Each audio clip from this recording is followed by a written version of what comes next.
Halo teman-teman, kembali lagi di GHY Film membahas film-film terbaru dan terviral. Jangan lupa subscribe YouTube kami biar kami tambah semangat upload video terbaru. Kalau sudah, mari kita mulai.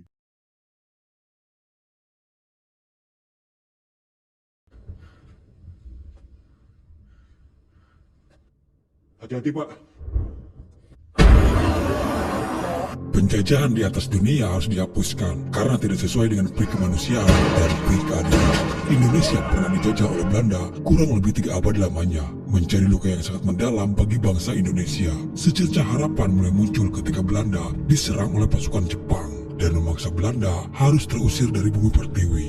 Belanda yang sudah lama berada di Indonesia, tidak sedikit dari mereka ada yang menjadi bagian dari Indonesia, menikah dengan orang Indonesia itu sendiri. Bisa dikatakan mungkin hanya militernya saja yang menjajah Indonesia, sedangkan warga sipil Belanda yang datang justru mereka mempunyai kecintaan tersendiri kepada bangsa Indonesia. Kisah Ivana, wanita Belanda yang mencintai seorang pria pribumi. Tapi sayangnya, kisah percintaan mereka pun harus kandas dengan kalahnya pasukan Belanda karena diserang oleh pasukan Jepang yang datang. Jepang yang kala itu dibantu oleh warga pribumi mengusir semua tentara Belanda dan juga orang-orang Belanda lainnya.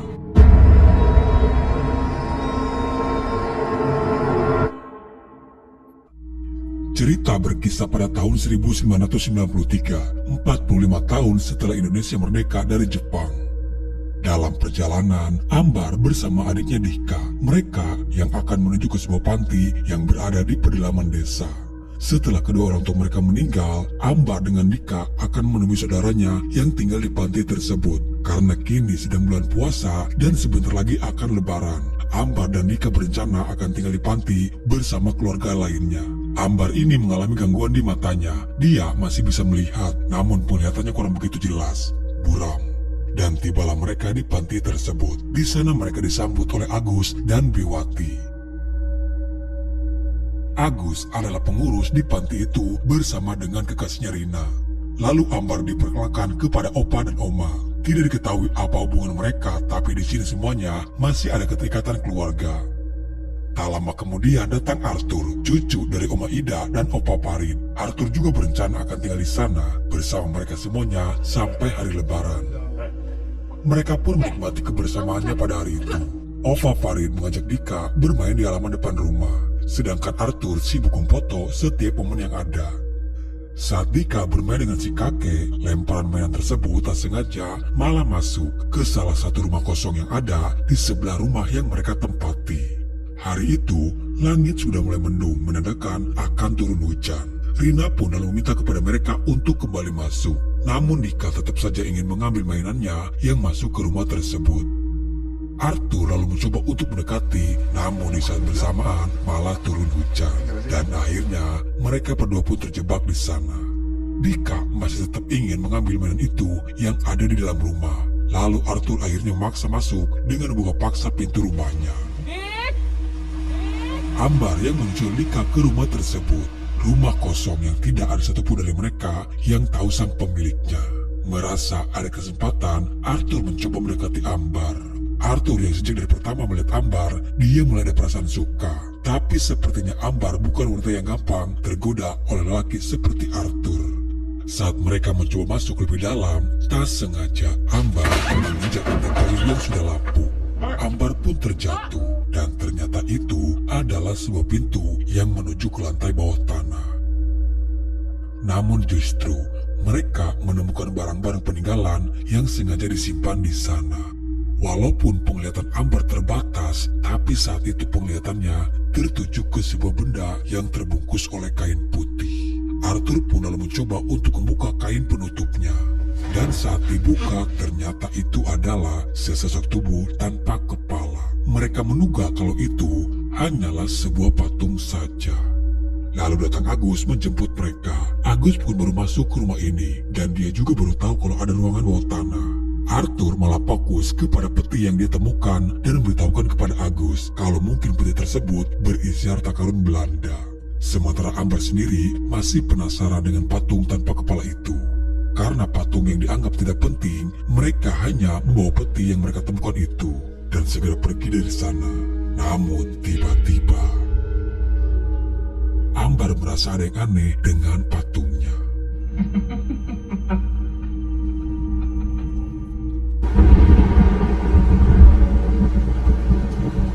Setelah mereka sampai di rumah, Arthur dan Dika membongkar isi dalam peti yang ternyata isinya hanyalah barang-barang pribadi dari sang pemilik rumah. Selain ada piringan hitam, di sana juga ada sebuah buku diari di mana tersimpan sebuah foto wanita Belanda. Arthur memutarkan piringan hitamnya. Mereka pun terbawa kepada suasana lagu dan menari bersama. Namun tiba-tiba saja lampu di rumah itu padam. Setelah Agus memeriksanya, ternyata itu adalah pemadaman lampu bergilir. Mereka pun memutuskan untuk tidur saja pada malam itu. Disinilah awal mula petaka itu mulai terjadi. Ambar terbangun karena mendengar suara interkom berbunyi yang padahal kondisinya sedang mati lampu. Dari arah belakang Ambar terlihat ada sosok penampakan wanita tanpa kepala. Ambar keluar kamar untuk memastikan siapa orang yang memanggil menggunakan interkom. Dan dia juga mencoba untuk memanggil Agus. Namun yang terdengar dari suara interkom itu menggunakan bahasa Belanda. Dan tiba-tiba saja suasana menjadi berubah. Ambar diperlihatkan kepada masa lalu apa yang terjadi di rumah tersebut. Anehnya penglihatan Ambar pun kini menjadi sangat jelas. Dia melihat wanita Belanda yaitu Ivana bersama dengan kekasihnya. Penglihatan Ambar kembali seperti semula saat Dika memanggilnya. Ambar pun merasa terheran dengan yang baru terjadi kepada dirinya. Sementara di lain sisi, piringan hitam itu kini yang memutar dengan sendirinya. Gangguan mulai terjadi kepada mereka satu persatu. Nenek Ani terbangun karena pintu kamarnya yang terbuka. Dia pun merasa terheran ketika mendengar dan melihat interkom itu menyala. Di tengah gelapnya mati lampu dan diiringi suara petir menggelegar, Nenek Ani keluar kamar hanya untuk mencari sumber suara dari interkom itu berasal. Suara tersebut berasal di tengah ruangan, di mana di sana terlihat piringan hitamnya yang masih berputar. Nenek Ani lalu matikannya, dan betapa terkagetnya dia karena piringan hitamnya yang kembali berputar. Terlihat dari arah belakang, wanita tanpa kepala itu sedang berjalan. Namun tiba-tiba terdengar suara gaduh barang terjatuh. Ternyata setannya menabrak rak piring, dan itu wajar karena dia tidak mempunyai kepala. Tanpa curiga, Nenek Ani pun lalu membersihkan makanan yang tadi terjatuh. Namun Nenek Ani dikejutkan melihat ada kaki di sana. Nenek Ani begitu sangat ketakutan lalu berlari bersembunyi di salah satu kamar mandi.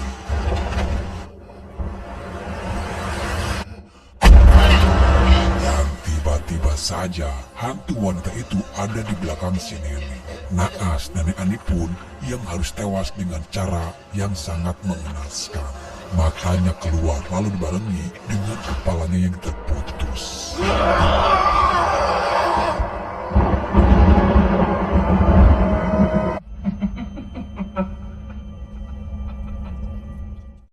Di pagi harinya, Rina disibukkan karena sayur yang semalam dia masak kini malah menjadi basi. Rina mengatakan kalau sayur basi adalah sebuah pertanda buruk dan pada hari itu adalah hari raya lebaran.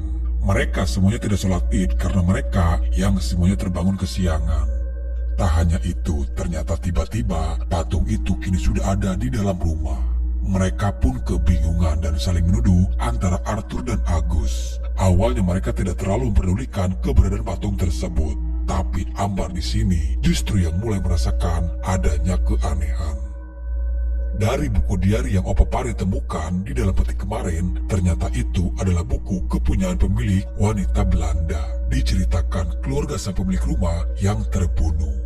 Di sini ceritalah Ambar kepada Opa Pari kalau selama dia tinggal di rumah ini, Ambar selalu diperlihatkan kepada sesuatu yang orang lain tidak bisa melihatnya. Bisa dikatakan Ambar bisa merasakan hal gaib yang ada di sekitarannya.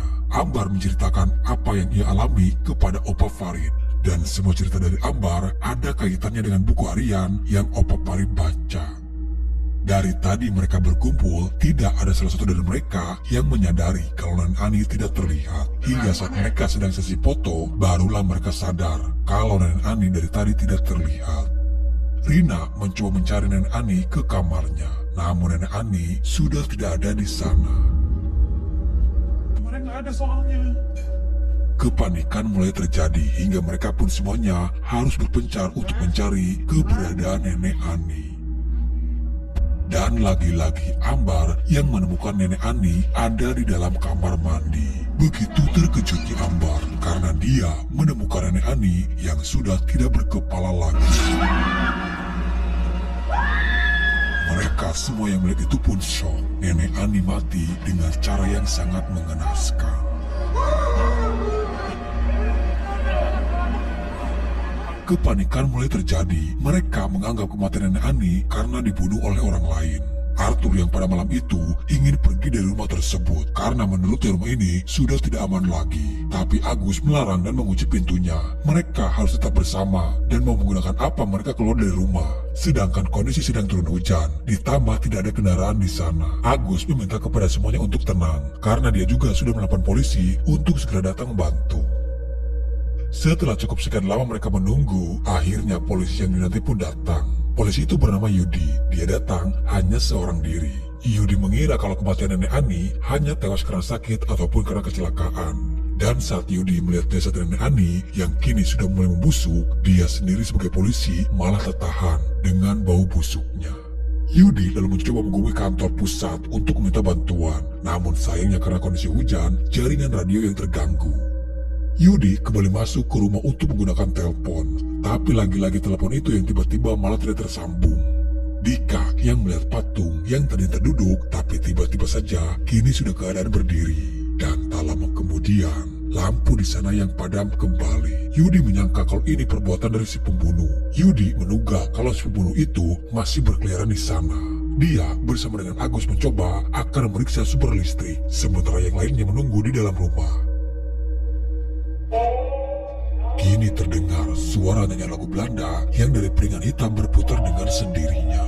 Dan seketika itu juga Ambar dibawa kembali dan diperlihatkan ke masa lalu. Di sini mereka yang semuanya ketakutan melihat Ambar yang bertingkah aneh membiarkannya. Dan mereka hanya mengikuti kemana Ambar pergi. Kita diperlihatkan Ivana bersama dengan kekasihnya. Saat itu Ivana meminta bantuan kepada orang-orang pribumi yang datang. Alih-alih mereka yang memberikan pertolongan, tapi justru mereka malah memukuli Ivana. Sebagian orang-orang itu berkata, "Cekelan eta cekelan, podaran we podaran." Begitulah kira-kira. Suara teriakan Ivana dan mereka hanya terdengar melalui intercom, tanpa mereka bisa melihat apa yang dilihat oleh Ambar. Diceritakan awalnya para pribumi bisa hidup berdampingan dengan keluarga Ivana. Namun setelah kekalahan pasukan Belanda oleh Jepang, pribumi mengusir semua orang Belanda yang ada di Indonesia, termasuk keluarga Ivana. Walaupun keluarga Ivana baik kepada pribumi dan mencintai bangsa Indonesia, tapi walau bagaimanapun orang Belanda adalah bangsa yang telah menjajah Indonesia. Cinta kasih keluarga Ivana kepada rakyat Indonesia pada saat itu tidak bisa menggantikan kepedihan, kesengsaraan rakyat yang disiksa dan banyak dari rakyat yang sudah tewas oleh Belanda. Kengerian pada saat itu bisa terlihat oleh mereka melalui bayangan cahaya senter. Lalu tak lama kemudian pasukan Jepang itu datang bersama pimpinannya yaitu Batosai. Jepang memanfaatkan kemarahan pribumi untuk mengusir warga Belanda yang masih tersisa. Dan Jepang berkata kalau kedatangan mereka justru ingin membantu Indonesia. Walaupun pada saat itu Jepang berbohong. Di detik-detik terakhir sebelum Ivana dibunuh, Ivana berucap janji serapah kepada semua orang yang ada di sana. "Setiap darah saya yang menetes akan membuat hidup kalian semua tidak tenang."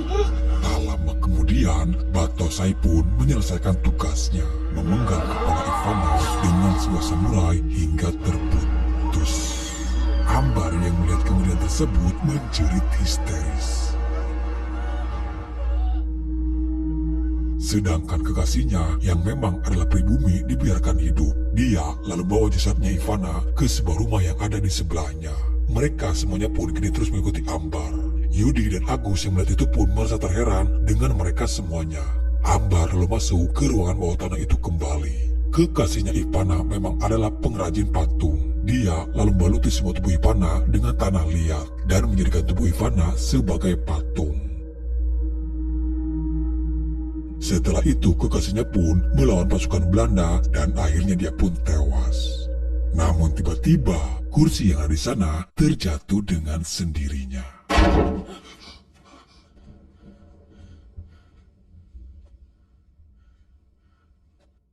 Hati-hati, Pak. Yudi mencoba memeriksa dan mendekati. Namun hantu Ivana yang muncul dengan tiba-tiba dan mencekik Yudi. Agus yang melihat ada tombak bambu di sana, dia mencoba untuk menolong Yudi dan menghadang hantu Ivana. Namun naas kini Agus sendiri yang malah menjadi korban. Mereka yang melihat kengerian hantu Ivana tidak bisa berbuat apa-apa, hanya bisa menyaksikan kepala Agus yang dicopot dengan paksa.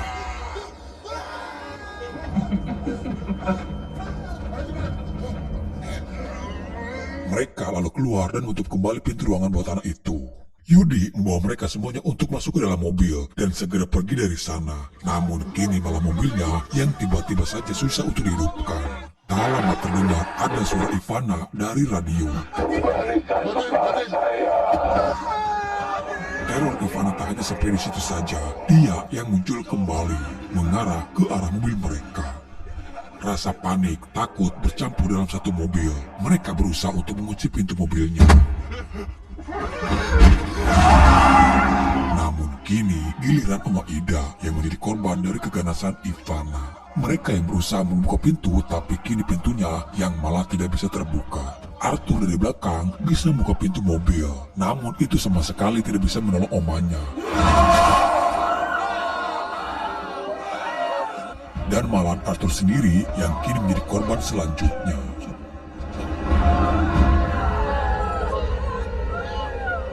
Setelah mendapatkan 2 kepala, terlihat hantu Ivana yang kini menjauh dari mereka. Ivana sebenarnya hanya mencari kepalanya yang hilang dan meminta kepada mereka untuk mengembalikan kepala Ivana. Ambar menduga jika mereka ingin selamat, mereka harus menghancurkan patungnya Ivana. Tak ada pilihan lain bagi mereka selain harus kembali masuk ke dalam rumah. Sementara dari penglihatan Ambar, terlihat kalau tentara Jepang membuang kepala Ivana ke dalam sumur. Mereka pun membawa patung Ivana dan akan dimasukkan ke dalam sumur tersebut. Sebelum dimasukkan, Yudi terlebih dahulu menghancurkan patung Ivana. Dan memang benar, di dalam patung tersebut tersimpan jasad Ivana yang sudah membusuk. Ambar menyuruh Yudi untuk membuang jasad Ivana ke dalam sumur dan akan membakar jasad Ivana bersama dengan kepalanya di sana. Namun ada saja pakai acara korek apinya yang tertinggal di mobil. Dan tak lama kemudian, tiba-tiba Ivana datang dan langsung mencekik Ambar bersama dengan Dika.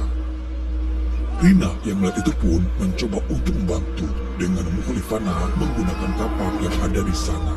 Namun justru pukulan tersebut malah menjatuhkan mereka bersama dengan hantunya Ivana ke dalam sumur. Ambar dan Dika masih selamat. Dan Ambar yang menemukan kepalanya Ivana di sana.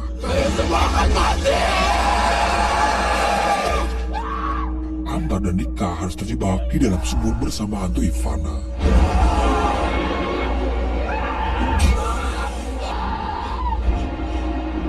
Yudi lalu melemparkan korek apinya. Karena kondisi yang gelap ditambah mata Ambar yang buram, cukup sulit bagi Ambar menemukan korek tersebut. Dan setelah dia menemukan koreknya, Ivana muncul kembali dan menyerang Ambar.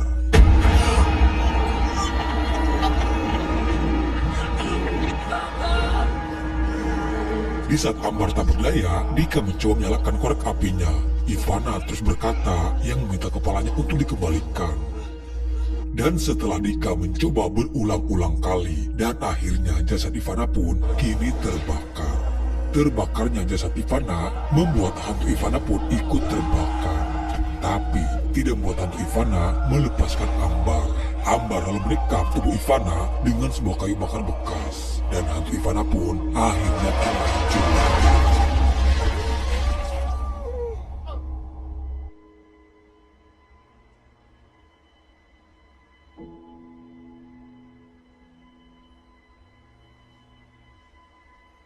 Satu minggu berlalu, mereka memutuskan untuk pergi dari rumah panti itu. Dan saat Ambar berkemas barang, Ambar menemukan ada sebuah foto. Dari balik foto tersebut tertulis sebuah nama, Dimas, Elizabeth, dan juga Ivana. Diduga kalau mereka adalah kakak beradik. Lalu di akhir film terlihat piringan hitamnya yang kembali berputar. Oke guys, jadi itulah alur cerita film Ivana dan Noir Universe. Jujur, sebagai pecinta film horor, Ivana adalah salah satu film horor terbaik Indonesia.